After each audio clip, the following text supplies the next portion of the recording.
ఓం మహాగణాధిపతయే నమః. ఓం గురుభ్యో నమః. ఓం శ్రీమాత్రే నమః. అరుణాం కరుణాతరంగితాక్షీం ధృతపాశాంకుశపుష్పబాణచాపాం అనిమాదిభిరావృతాం మయూకైః అహమిత్యేవ విభావయే భవానీ. శ్రీమాత్రే నమః. ప్రేక్షకులకి ఆ లలితాంబిక అమ్మవారి యొక్క అనుగ్రహం పరిపూర్ణంగా కలగాలని మనస్ఫూర్తిగా కోరుకుంటూ మనం ఈరోజు ప్రాపర్టీ విషయం, అంటే ఒక జాతకుడు తన స్వయంగా సంపాదించుకునే ప్రాపర్టీ యోగం ఎలా ఉంది, అసలు ఏ గ్రహాలు బలపడాలి స్వయంగా సంపాదించుకోవాలంటే. ఇక రెండవది ఏంటంటే తండ్రి ద్వారా వస్తుంది ఒక్కోసారి, అంటే తండ్రి యొక్క ఆస్తి జీవుడికి వస్తే మంచిదా, అసలు తీసుకుంటే మంచిదా కాదా, అసలు వస్తుందా లేదా అనేటువంటిది. కొన్నిసార్లు తాతగారిది, మరి కొన్నిసార్లు తల్లి యొక్క తండ్రిది లేదా తండ్రి యొక్క తండ్రిది తాత విషయంలో చూసుకుంటే. అదేవిధంగా ఒక్కోసారి అన్నయ్య నుంచి కానీ అలా కూడా వస్తూ ఉంటాయి. కొంతమందికి ఇద్దరు కలిసి ఏదైనా వ్యాపారం చేశారు, అప్పుడు అతను వ్యాపార లాభాలు వచ్చాయని ఇంకోటి ఏదైనా కారణాలు కొంతమంది ఇష్టంతో ఇస్తూ ఉంటారు. అలాగా సిబ్లింగ్ యొక్క ప్రాపర్టీ వచ్చే యోగం ఉందా లేదా అనేటువంటిది కూడా ఉంటుంది మన జన్మజాతకంలో. అదేవిధంగా పిల్లనిచ్చినటువంటి మామయ్యది, లేదా ఒక్కొక్కసారి అమ్మాయికే మామయ్య ఆస్తి వచ్చే ఛాన్సెస్ ఉంటాయి. ఆ రకంగా ఎలా ఉంది. అదేవిధంగా గవర్నమెంట్ లీజు ద్వారా వస్తాయి కొన్నిసార్లు. 99 yearsకి లీజ్ వచ్చిందండి ప్రాపర్టీ అంటుంటారు. అవన్నీ కూడా అసలు ఎలా చూడాలి జన్మజాతకంలో. ఇవి ఎందుకు చూడాలి అంటే, ఒక్కొక్కసారి ఆ ప్రాపర్టీస్ తీసుకోవడం వల్ల ఇబ్బంది ఉంటుంది, కొన్నిసార్లు ఆ ప్రాపర్టీస్ వల్ల వాళ్ళకి ఎదుగుదల ఉంటుంది. దానికి ధనభావం పడితే అద్భుతమైనటువంటి ఎదుగుదల ఉంటుంది, దానికి షష్టాష్టకాలు ఈ రకమైనటువంటి కాంబినేషన్స్ పడితే ఇబ్బందులు ఉంటాయి. ఒక్కొక్క లగ్నానికి ఆ లగ్నరీత్యా వాళ్ళకి ఏ అధిపతి అవుతాడు, దాని పరంగా వాళ్ళు ఎలా చూసుకోవాలి, అసలు ఉందా లేదా అని ఎలా కనుక్కోవాలి అనేటువంటి విషయాలు చెప్తుంది నేనైనప్పటికీ కూడా చెప్పిస్తుంది సాక్షాత్ లలిత అమ్మవారిగా భావిస్తూ ఒక్కొక్క లగ్నం గురించి మనం తెలుసుకుందాం. కర్కాటక లగ్నము, కర్కాటక రాశి. కర్కాటకం వారికి ఎమోషనల్గా ఎక్కువగా ఉంటారు, మదర్లీ నేచర్ ఎక్కువగా ఉంటుందని చెప్పుకుంటూ ఉంటాం. అయితే ఇక్కడ ప్రాపర్టీ కారకుడు వీళ్ళకి పూర్వజన్మ కర్మకారకుడు అవుతాడు. అందరికీ కాదు, వీళ్ళకి మాత్రమే. అంటే శుక్రుడు బాగున్నాడు, అలాగే యోగకారకుడని కుజుడు బాగున్నాడు మీ జన్మజాతకంలో, ఎగ్జాల్టెడ్ పొజిషన్లో ఉన్నాడంటే వీళ్ళు చాలా త్వరగా సెటిల్ అవుతారండి. అయితే మీ అంతటా మీరుగా ఓన్గా ప్రాపర్టీ కొనుక్కోవాలంటే ఇక్కడ ఏంటి, మనం 3-4 కనెక్టివిటీ అన్నాం.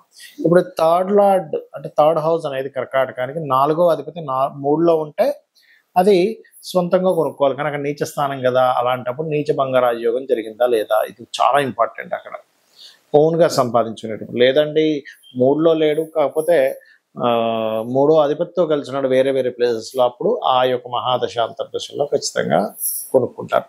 ఈ 3వ కనెక్టివిటీ వచ్చినప్పుడు ఒక్కొక్కసారి అన్నదమ్ముల సహకారంతో, లేదా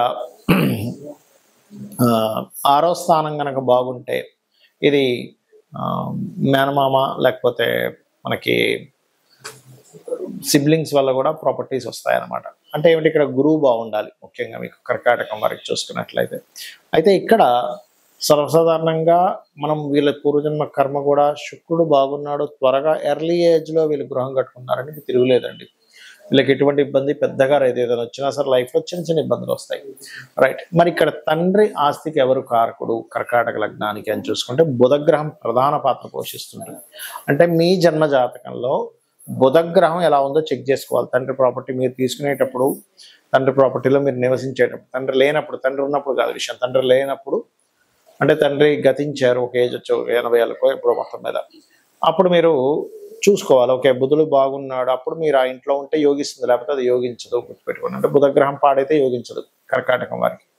అలాగే ఒక్కోసారి తల్లి ఆస్తి, ఇది శని చూసుకోవాలి ఇక్కడ, ఎందుకంటే 4th to 4th 7th house కాబట్టి శని తల్లి ఆస్తికి సంబంధించినటువంటి విషయంలో. ఆ రకంగా జీవిత భాగస్వామికి సంబంధించినటువంటి ప్రాపర్టీ అనేది మళ్ళీ అగైన్ గురువుని చూసుకోవాలి. ఈ రకంగా మీకు ఏ ప్రాపర్టీ వల్ల మీకు కలిసి వస్తుంది. ఒక్కోసారి అంటే జాతకంలో వీళ్ళ ప్రాపర్టీ వీళ్ళ పేరు మీద షిఫ్ట్ అయినప్పుడు బాగుంటుందా బాగోదా అనేది ఆ భావాధిపతి ఎలా ఉన్నాడు అనేటువంటి చెక్ చేసుకోవాలి. ఏ భావాధిపతి అయితే పాడాడో ఒక్కోసారి ఏమవుద్దంటే మనం అక్కడే ఉండవలసిన పరిస్థితి వస్తుంది, తండ్రి ఇంట్లోనో తల్లి ఇంట్లోనో, అంటే తల్లి ఇచ్చిన ప్రాపర్టీ ఇళ్లలోనో మామయ్య ఇచ్చిన ప్రాపర్టీ ఇళ్లలోనో. అప్పుడు మనం ఆ భావాధిపతి పాడైతే దానికి సంబంధించిన దానం ఇవ్వడం ద్వారా మీకు బాగుంటుంది.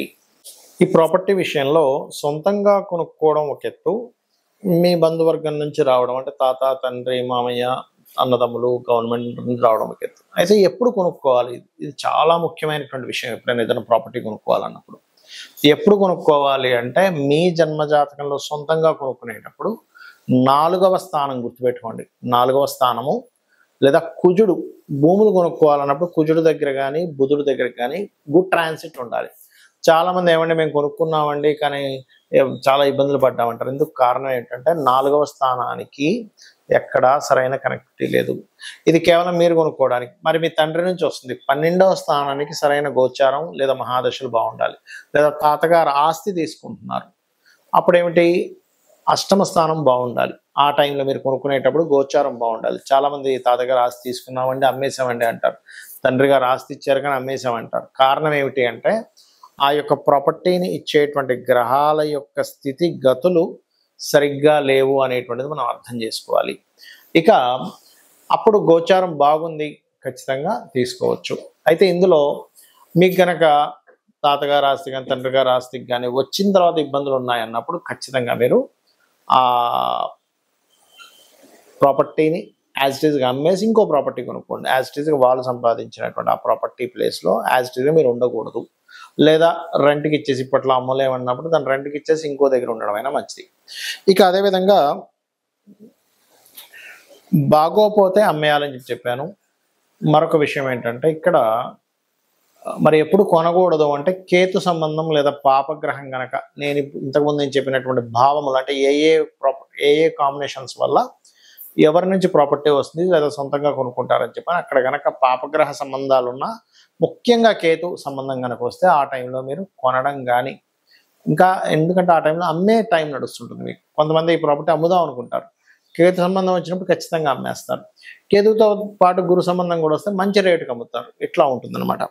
అలాగే సిమ్టమ్స్ ఏమిటి? మీరు అనిపించవచ్చు ఏమంటే, నాకు ఈ ప్రాపర్టీ పనికి వస్తుందని నాకు ఎట్లా అర్థం అవ్వాలి? ఎలా అంటే, ఇప్పుడు మనం ఒక ప్రాపర్టీ కొనేటప్పుడు కూడా మనకు తెలుస్తుందండి. ఆ ప్రాపర్టీ దగ్గర కొనడానికి వెళ్ళినప్పుడు ఏవో మనకు తెలియకుండా కొన్ని నెగటివ్, అంటే ఏదో గొడవ జరగడమను, లేకపోతే అక్కడికి వెళ్ళేటప్పుడు సంథింగ్ మన లైఫ్లో జరిగేటువంటి అనీజీనెస్లు కొన్ని జరుగుతూ ఉంటాయి. కారు ఆగిపోవడమనో, రాంగ్ రూట్లో వెళ్ళిపోవడమనో, అక్కడికి వెళ్ళాల్సిన ఇంకో దగ్గరికి వెళ్ళిపోవడమనో రాంగ్గా చూపించి, లేకపోతే అప్పుడే ఏదైనా దుర్వార్తలు వినడం, ఇవన్నీ కూడా మీరు కొనేటప్పుడు ప్రకృతి మీకు అందించేటువంటి ఒక సిమ్టమ్ అనమాట. అంటే అదొక చెప్తూ ఉంటుంది ప్రకృతి మనకి, ముందుగా సందేశాన్ని ఇస్తూ ఉంటుంది. మనకు సందేహం వస్తుంది ఆ టైంలో. అయితే ఇక్కడ మీరు ఓన్గా కొనుక్కునే విషయంలోనే ఈ యొక్క ఇది తెలుస్తూ ఉంటుంది. లేదా ఆ ఫలానా తాతగారో మామయ్యో అమ్మమ్మో నానమ్మో సిబ్లింగ్ సంబంధించిన ఇంట్లోకి వెళ్ళినప్పటి నుంచి మీకు బాగోలేదు అంటే, మీరు అర్థం చేసుకోవాల్సింది ఇక్కడ 2 విషయాలు చూసుకోవాలి.